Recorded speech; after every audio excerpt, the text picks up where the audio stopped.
Olá, meu nome é Ítalo Justino, faço parte da equipe 13, juntamente com Aleph Silva, Beatriz de Souza, Daniel Silva e Stephanie Assis.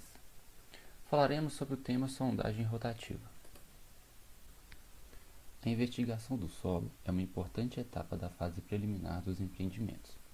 Com essa investigação, é possível estimar os parâmetros de resistência do solo e, conhecendo a carga que será aplicada no elemento de fundação, ou até mesmo a aproximação da carga a ser aplicada, é possível calcular deformações e recalques que podem ocorrer durante e após a fase de implementação da obra.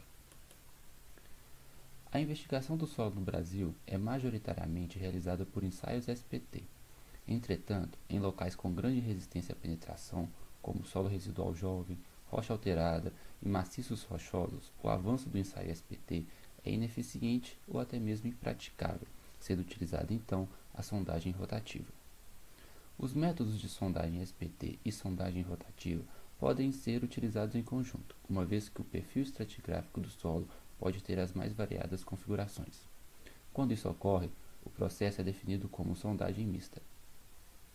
Meu nome é Aleph e vou apresentar um breve histórico a respeito da sondagem rotativa, desde seu surgimento até os parâmetros utilizados nos dias atuais.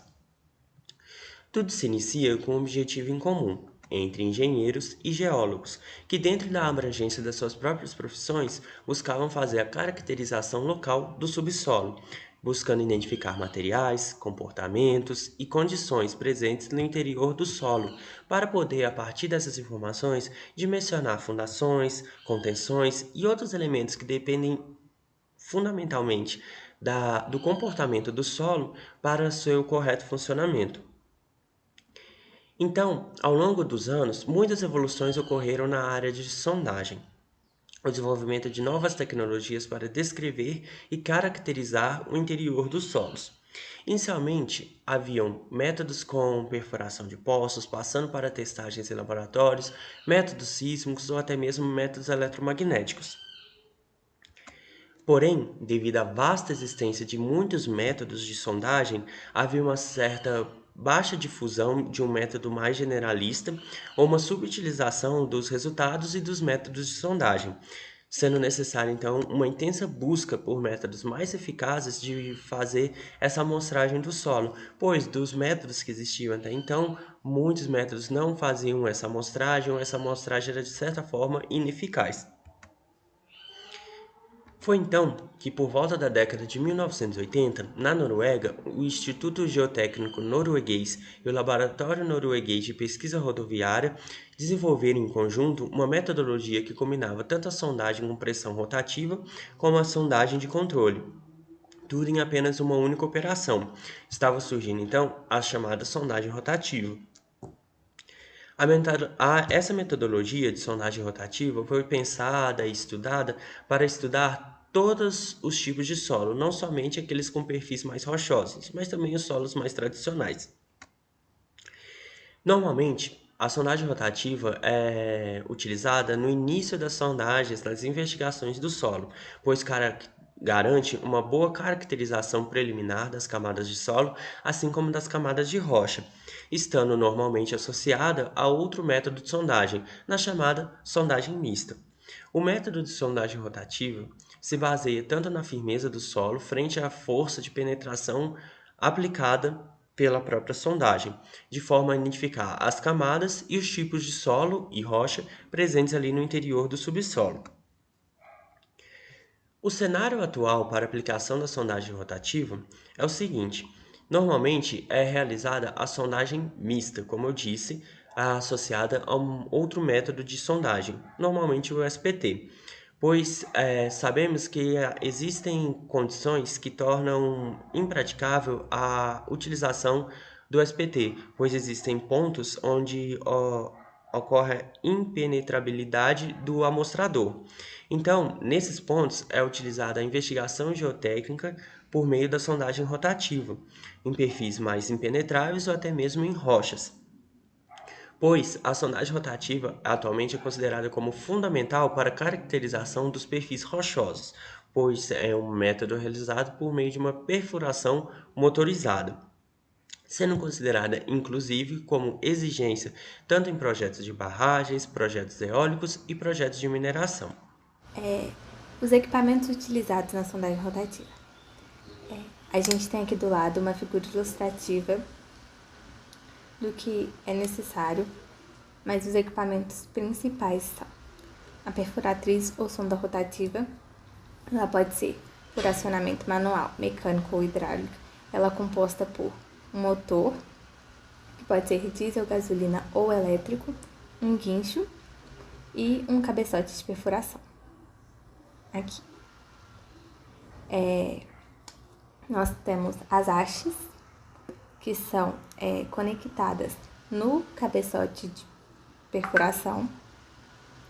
Elas têm seu comprimento variável por tubos de 1,5 a 6 metros de comprimento, e elas são utilizadas para transmitir os esforços axiais de perfuração, penetração e rotação. Normalmente, as hastes elas são um pouco menores, de 1,5 m a 3 metros, mas elas podem ser conectadas, ligadas uma a outra, fazendo hastes maiores. Também fazem parte do conjunto de perfuração, além das hastes, o barrilete. É composto por 2 peças e no barrilete ele é oco, onde fica armazenado as amostras que em seguida serão utilizadas para os ensaios.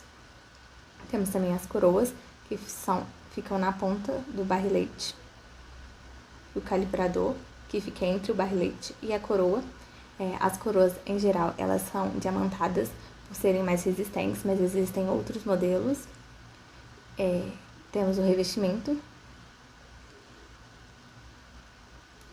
e o sistema de circulação de água, que é composto pelo conjunto motor-bomba, mangueiras, além de um tanque de água para abastecer o sistema. A circulação de água é importante, ela tem que ser contínua em todo o ensaio. E por fim, nós temos as caixas de testemunhos, que temos aqui o exemplo delas, a figura e um exemplo da vida real, onde são armazenadas as amostras retiradas do ensaio e que em seguida serão ensaiadas.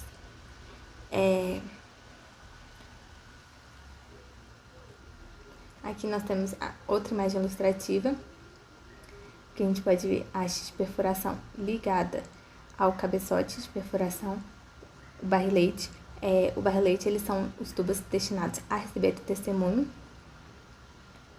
e eles podem ser simples, duplo rígido, duplo livre ou interno removível.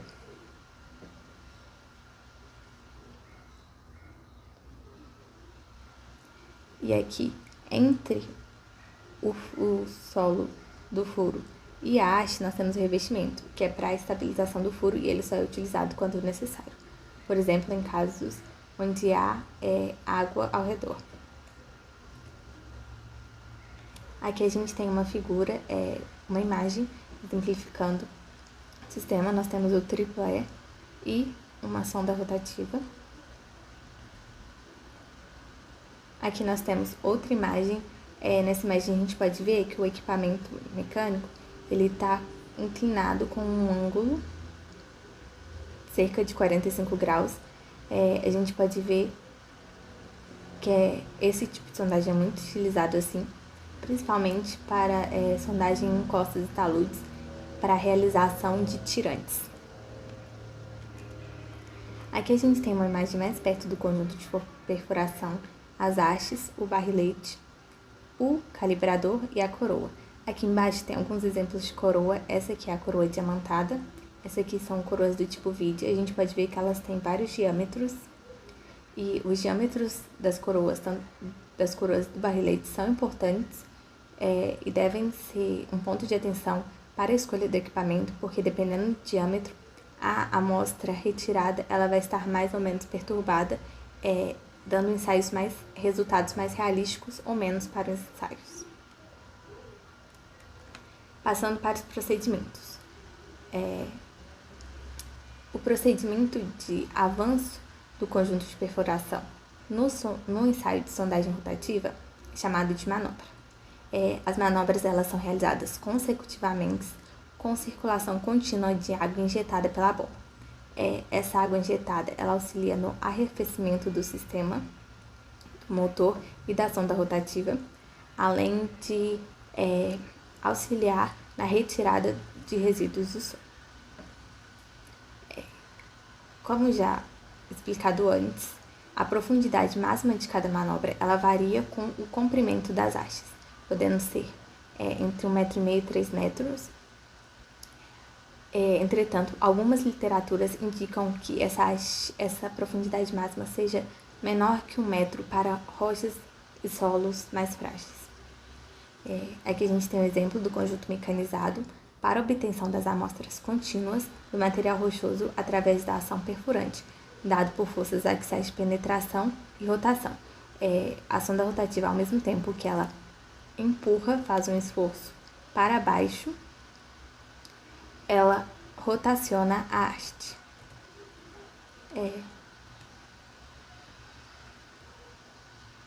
Aqui a gente vai ver um vídeo exemplificando melhor este movimento. Lembrando sempre da injeção da água contínua constante e do movimento que ele é consecutivo ao mesmo tempo que é dada a força axial de penetração, é realizada a rotação da haste.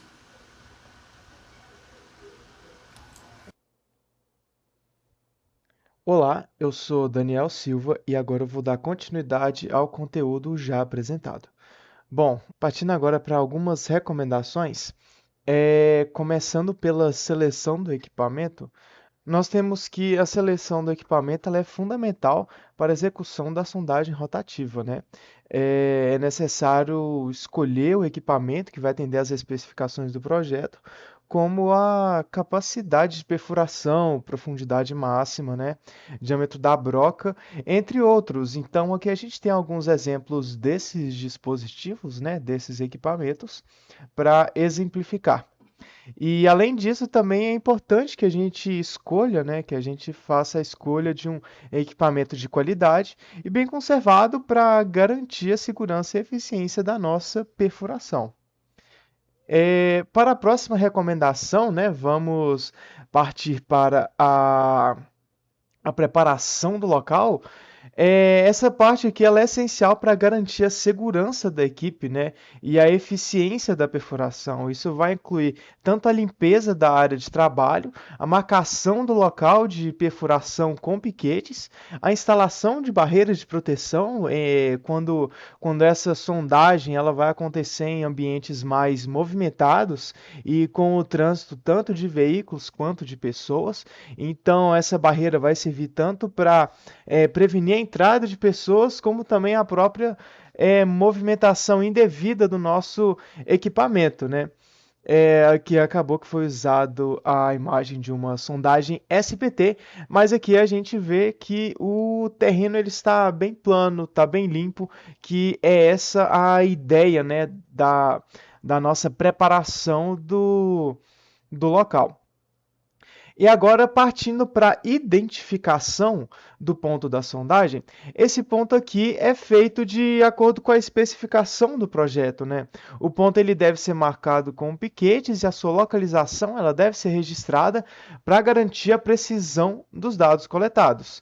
Então, é importante que esses pontos de sondagem eles sejam selecionados de forma apropriada para garantir a representatividade das informações coletadas, né? Aqui nós temos o exemplo de um ponto de sondagem que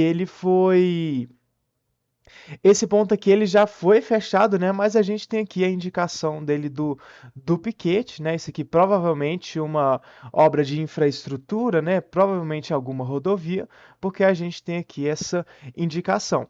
Bom, e partindo agora para a perfuração, algumas recomendações sobre ela é que o operador, né, aqui entra naquele caso, né, que a sondagem ela está acontecendo num ambiente bem movimentado, né, a perfuração ela deve ser realizada com bastante cuidado e precisão. Aqui nós temos que o operador ele precisa garantir que a broca esteja sempre na vertical, de modo que o furo ele vai ser perfurado em linha reta, né? É importante a gente manter aqui a estabilidade dessa perfuratriz e monitorar tanto a pressão quanto a velocidade para garantir a eficiência desse equipamento, né? Então, seguindo para a nossa próxima recomendação, que diz respeito à coleta de amostras, nós temos aqui que ela é realizada durante a perfuração, né? Essa coleta de amostras, para que posteriormente a gente possa analisar essas características do solo nas diferentes profundidades, né? Que foi feita a nossa investigação. Mas ela precisa ser coletada em intervalos regulares, então e disposta neste anteparo de madeira aqui, né, que a gente chama de testemunho, que vai servir exatamente para posteriormente ser feita a análise, né? Então, a gente tem que essa amostragem aqui geralmente ocorre a cada metro e é importante que ela seja recolhida não, que ela seja coletada de forma representativa para que a gente garanta a precisão dessa nossa investigação. Bom, e dando prosseguimento aqui para as nossas recomendações, nós temos aqui agora o nosso ensaio de campo, né? Que durante a perfuração, esses ensaios eles podem ser realizados, né? E para determinar e já fazer essa análise conjunta de característica do solo. Então, alguns exemplos de ensaio que podem ser feitos simultaneamente dessa sondagem é um ensaio de permeabilidade, que é este daqui que está representado aqui nessa imagem, ensaio de resistência, densidade e alguns outros. Esses ensaios, né, da mesma forma que a sondagem, ele precisa ser feito com equipamentos calibrados e devidamente certificados, né, para que nós consigamos garantir a precisão dos nossos resultados. Bom, então, partindo aqui para o final, nós temos algumas recomendações para os registros de dados. Essa parte aqui ela é fundamental, né? Porque os principais dados são registrados aqui, né, nessa caderneta, e esse registro ocorre durante a perfuração. E algumas informações que nós podemos encontrar aqui nesse registro são profundidade, o diâmetro da perfuração, aqui nós temos o tipo de solo, característica das amostras coletadas e os resultados de ensaio de campo. Então, tudo isso aqui vem junto deste relatório, então é a parte talvez mais importante da nossa sondagem. E por fim, desativação do ponto de sondagem, que é a parte final, né, que é quando nós vamos preencher o nosso furo. Então, após nós concluirmos a perfuração, o ponto de sondagem ele vai precisar ser desativado adequadamente, o que inclui o fechamento do furo com argamassa de cimento.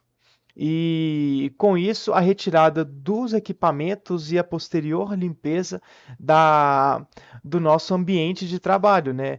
E isso tudo garantindo, claro, as medidas de segurança. Bom, pela NBR 6122 de 2022, as amostras coletadas devem indicar suas principais características, ou seja, devem indicar o tipo de rocha, o grau de alteração, o fraturamento, a coerência, a xistosidade, a porcentagem de recuperação e o índice de qualidade da rocha, que é o RQD. E sempre que possível, deve ser feita a determinação do NSPT também. A porcentagem de recuperação é a relação percentual entre o comprimento do testemunho pelo comprimento da manobra. E já o índice de qualidade da rocha é a relação entre o somatório dos comprimentos superiores a 10 cm de testemunhos sãos e compactos pelo comprimento da manobra. Esse índice varia de 0 a 100%, sendo 0 a 25% uma qualidade de rocha muito pobre e 90 a 100% excelente.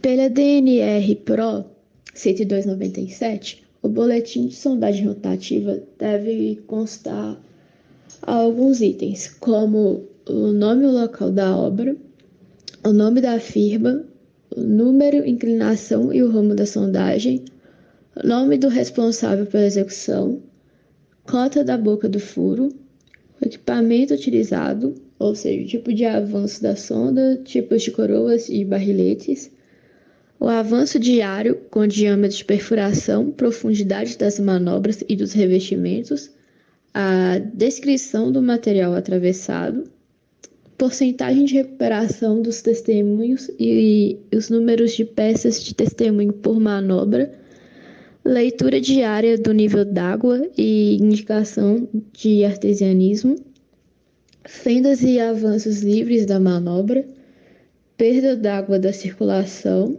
motivo do término da sondagem e outras observações de interesse. Neste primeiro exemplo, nós vamos analisar um relatório de sondagem mista da empresa Torres Geotecnia.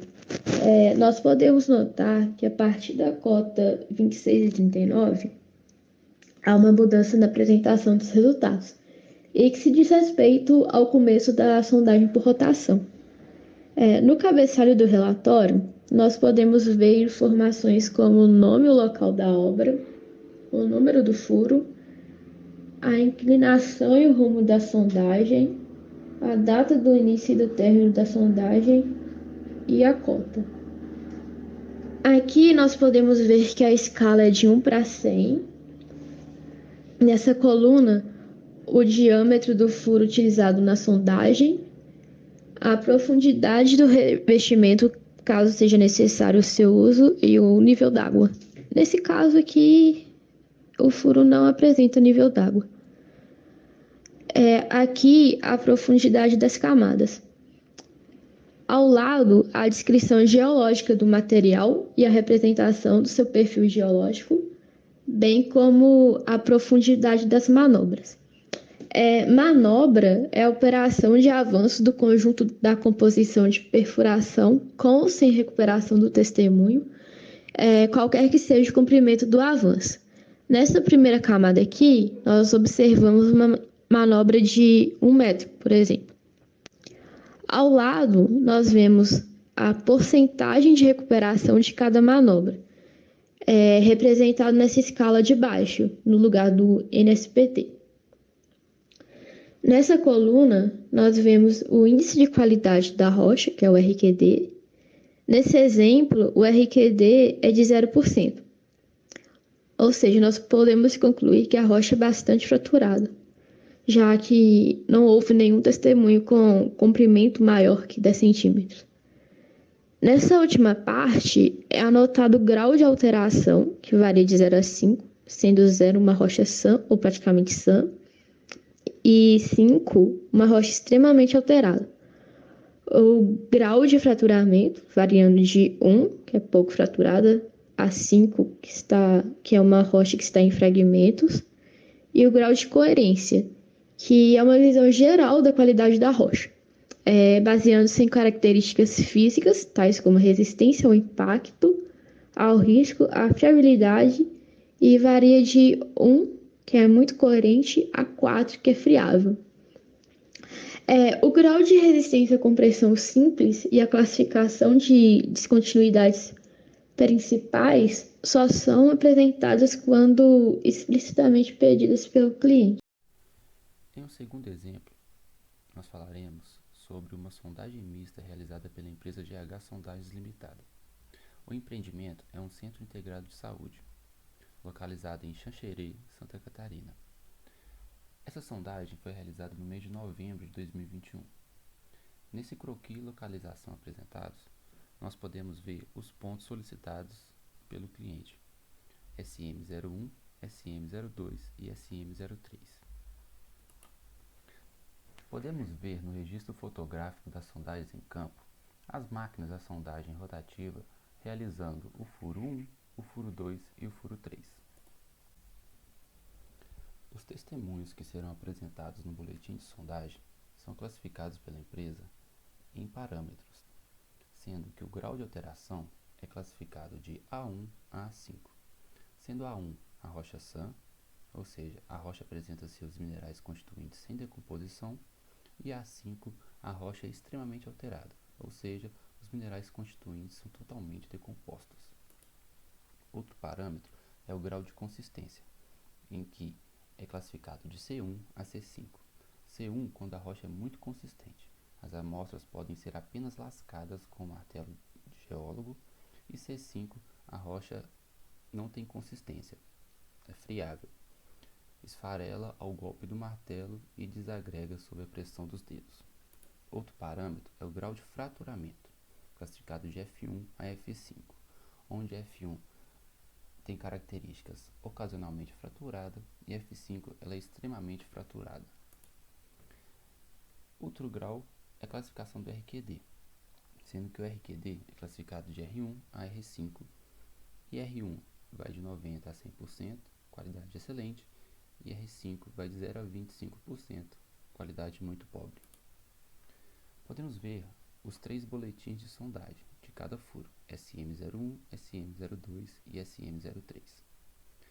Dando um zoom maior no SM01, nós conseguimos ver algumas características padronizadas dos boletins de sondagem. O número do furo, o local, que é Xanxerê, Santa Catarina, os sondadores, os ajudantes, o geólogo responsável. Nós conseguimos ver aqui também o espaço das coordenadas e das cotas da boca do furo, o que não está preenchido. A data, 25/11/2021. Nós conseguimos ver a empresa executora, que é a GH Sondagem Limitada. E também nas colunas nós conseguimos ver escala 1 para 100, diâmetro do furo, cotas e nível d'água, descrição geológica do material, perfil geológico, a resistência à penetração do barrilete do tipo SPT e as características das rochas, que é o nosso foco principal aqui. Mas, começando aqui de cima, nós podemos ver que foi constatado o nível d'água de 80 centímetros a partir da boca do furo, o que pode ser um pouco enganoso se a gente comparar com o mês de novembro, que é um período de chuva. Na cota de 1, onde começou o ensaio SPT, nós tivemos um NSPT de 2. Na cota de 2, nós tivemos um NSPT de 3. Na cota de 3, nós tivemos um NSPT de 51, o que já aumentou muito. E nós podemos ver aí já uma característica de um solo mais rígido, mais duro. Nós conseguimos ver também, passando aqui na parte de baixo do boletim, que de 3,5 metros a 6,5 metros já começou a encontrar rocha. Sendo que a rocha nós tivemos a característica A2 para alteração 2, consistência C2, fraturamento F2, RQD de 87% e recuperação de 100%. De 6,5 metros a 9,5 metros até o fim do furo, nós conseguimos uma pequena diferença na parte de alteração A1, consistência C1, fraturamento F2, RQD de 80% e recuperação de 100%. Nós podemos ver que toda a rocha ela foi caracterizada como brecha vulcânica de cor cinza. Ocorrem cavidades que são preenchidas por quartzo e carbono. As fraturas são preenchidas por óxido e argila. Então, o que a gente pode constatar aqui dessa rocha? Que de 3,5 metros a 6,5 metros com esse parâmetro, nós temos A2. A rocha é pouco alterada. C2, a rocha é consistente. F2, a rocha é pouco fraturada. RQD de 87% nos traz um material bom, que dentre os parâmetros 75 e 80, e a recuperação de 100%. Nós podemos ver que também a parte inicial do solo, onde que foi retirada, e aqui já começou as rochas a 3,5 metros a 6,5 metros, e de 6,5 metros, que nós tivemos A1, C1, que foi a única diferença, que já nos deu uma rocha sã, uma rocha mais inteira, e uma consistência melhor também, C1 muito resistente, nós podemos ver aqui de 6,5 metros a 9,2 metros. Bom, e agora para terminar esta apresentação, eu trago aqui algumas conclusões, né? Principalmente sobre a utilização da sondagem rotativa, né? Ela é crucial para garantir a segurança e eficiência em projetos de construção civil e de geotecnia. Através da coleta de informações precisas sobre o subsolo, E o solo, né, é possível identificar as características e propriedades dele, bem como detectar a presença de camadas de solo compactado e determinar a profundidade do lençol freático. Informações essas que são essenciais para que a gente possa tomar as decisões do nosso projeto segundo o que esses ensaios nos revelam, né? E para obter resultados confiáveis, para continuarmos com a execução desses projetos, nós precisamos que esses procedimentos sejam seguidos corretamente, né? Conforme nós explicamos aqui nessa apresentação. E que também os equipamentos e acessórios que vão ser utilizados eles estejam em boas condições. Além disso, a amostragem e acondicionamento adequado dessas amostras elas vão ser cruciais para garantir a qualidade dos resultados obtidos. Assim, a sondagem rotativa ela é uma técnica essencial e indispensável para o sucesso de projetos de construção civil que demandam maior grau de detalhamento, né? Provavelmente vão ser grandes obras ou obras que demandam maior especificação, sendo de forma que é imprescindível o conhecimento e a aplicação correta dos procedimentos e equipamentos aqui envolvidos. E também é possível obter informações em diferentes profundidades do solo, o que vai nos permitir uma análise mais completa e detalhada das condições geotécnicas da área investigada. Bom, essa aqui foi a apresentação, espero que tenhamos sido claros em nossas explicações e deixo aqui o nosso muito obrigado e até a próxima.